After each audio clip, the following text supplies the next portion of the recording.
This story stood out to me because last year I had a very similar personal experience, but without the sour ending, or at least with a less sour ending. But the same sort of issue with a healthcare clinic making pride propaganda its focal point and figuring out how to deal with that. In June, which of course is Pride Month, my wife and I took our then 9-month-old son in for a routine checkup at the clinic we'd been taking him to since he was born, and I, somehow forgetting what month it was very surprised to find the lobby decorated with Pride Progress flags all over and an enthusiastic declaration that all are welcome here, as though that's somehow different from the norm, as though it's straight white Christians only at this clinic for the other 11 months of the year. In retrospect, I should have walked out on the spot, but we just had a brief checkup scheduled. We were already there.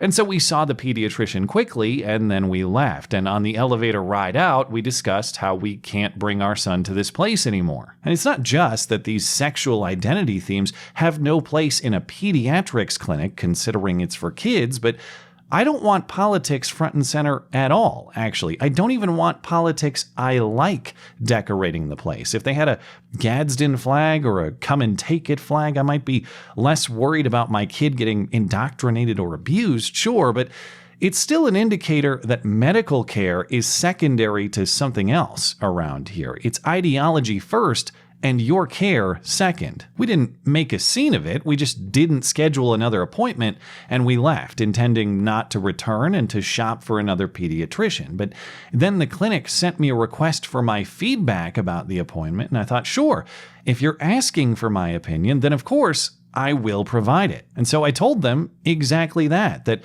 as a parent, I find it appallingly inappropriate that a pediatrics clinic would place sexual identity propaganda as a centerpiece of their lobby, and that for that reason, I don't trust them to take care of my kid, so we won't be returning. The feedback form asked if I would like follow-up communication, and since I consider this behavior to be a disgrace to our city, I said sure.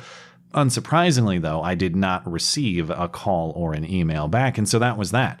I have not stepped foot in that clinic since, and I won't, since they're very clear about wanting to mold my kid instead of just take care of him. But it could have gone another way. Let's say that instead of my wife and I just walking away voluntarily, we had raised our concerns and asked for a discussion, and then the clinic banned us, deciding that because we hold the wrong views, they will not provide treatment or services to our kid. This story, at least as told by one side of it, appears to be exactly that, a twist in medical ethics, and yet another demonstration that all are welcome here, except you, of course. This story happened in Portland at a clinic of the Oregon Health and Sciences University, or OHSU. OHSU is a state medical school that operates several campuses that include hospitals, clinics, and other settings where patients receive care. And it's becoming nationally known for its expanding experimentation with transgender air quotes care. I explain this context not necessarily to smear, but just to describe what this institution actually prides itself on. They're on the cutting edge of cutting things off. That's their outrageous pun, not mine.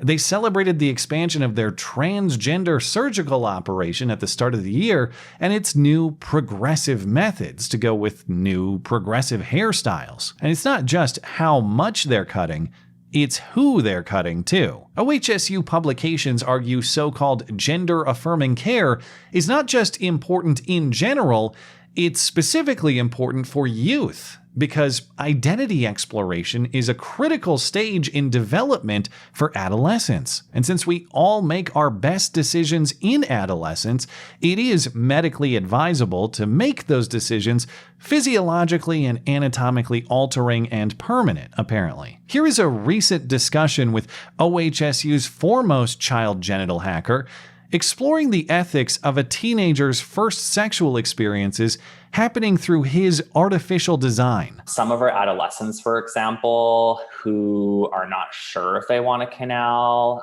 we've done a couple of vulvoplasties just to sort of relieve dysphoria, have them live in that body for a couple of years, and then make that decision for themselves when they're maybe ready for sexual penetration or dilation. There's still this ongoing conversations regarding the ethics of doing an internal assessment on an adolescent who's never had any sexual activity or even self-stimulation, and like their first experience with their anatomy being from this provider. We're trying to think like, what can we do ahead of time? Like, are things like encouraging genital engagement preoperatively, is that a bad thing or a good thing? I don't think we really know yet. Despite appearances, though, this is all very professional and evidence-driven, not ideological at all. Except, of course, that the ideology is what makes it all possible. I don't even know how I would do this if I wasn't queer. Like, no shade to non-queer surgeons. Like, we need all of you. Such an amazing thing, I think, for me to just feel like I'm at work, you know, being able to show up to clinic with like pink hair and jeans and a t-shirt, and like no one's questioning my professionalism or like competency to do surgery. Yeah, well, give it a few years, and I'm sure many of these patients will come back to question your competency, probably much more aggressively this time to make up for their unfortunate deference early on. Anyway, that is a demonstration of what this medical system thinks and does about gender ideology. And of course, we can question why any sane person would seek any sort of medical care from such an organization at all, but when you have established medical relationships that manage serious conditions, those relationships are not as easily severed as, you know, the dicks they chop with impunity. And that is the case for the woman in this story. Marlene Barbara is a breast cancer patient preparing for a mastectomy.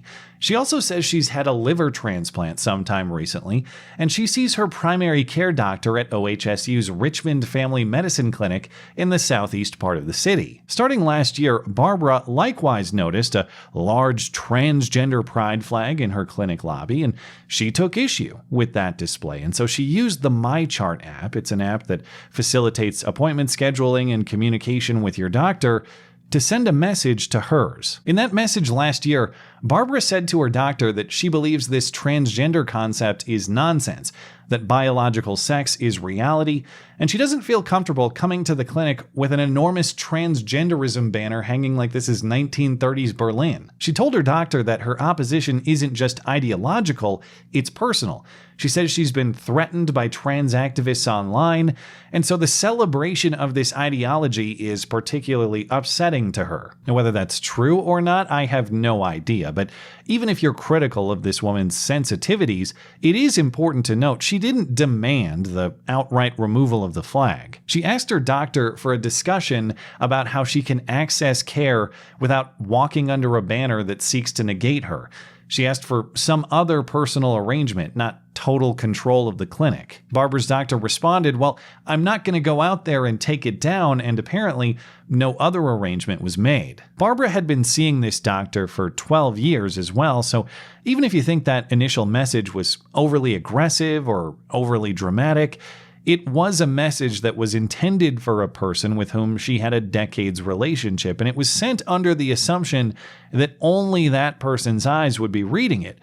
Wrong assumption, though. Turns out that many people around the office saw it. I'm not sure if that's some sort of breach of the app's privacy or if that's the intended way for the app to function and Barbara just misunderstood. But either way, that message was viewed by several clinic staff members, including, apparently, receptionists. Barbara says because of that, tensions built and the staff started to treat her rudely and dismissively. She says in June, when she was trying to leave a private message for her doctor regarding blood test results, a receptionist refused to allow her to do that. The receptionist insisted that she make an appointment, considering her many appointments involving her cancer and upcoming mastectomy. Barbara didn't want to do that. She just wanted to talk to her doctor.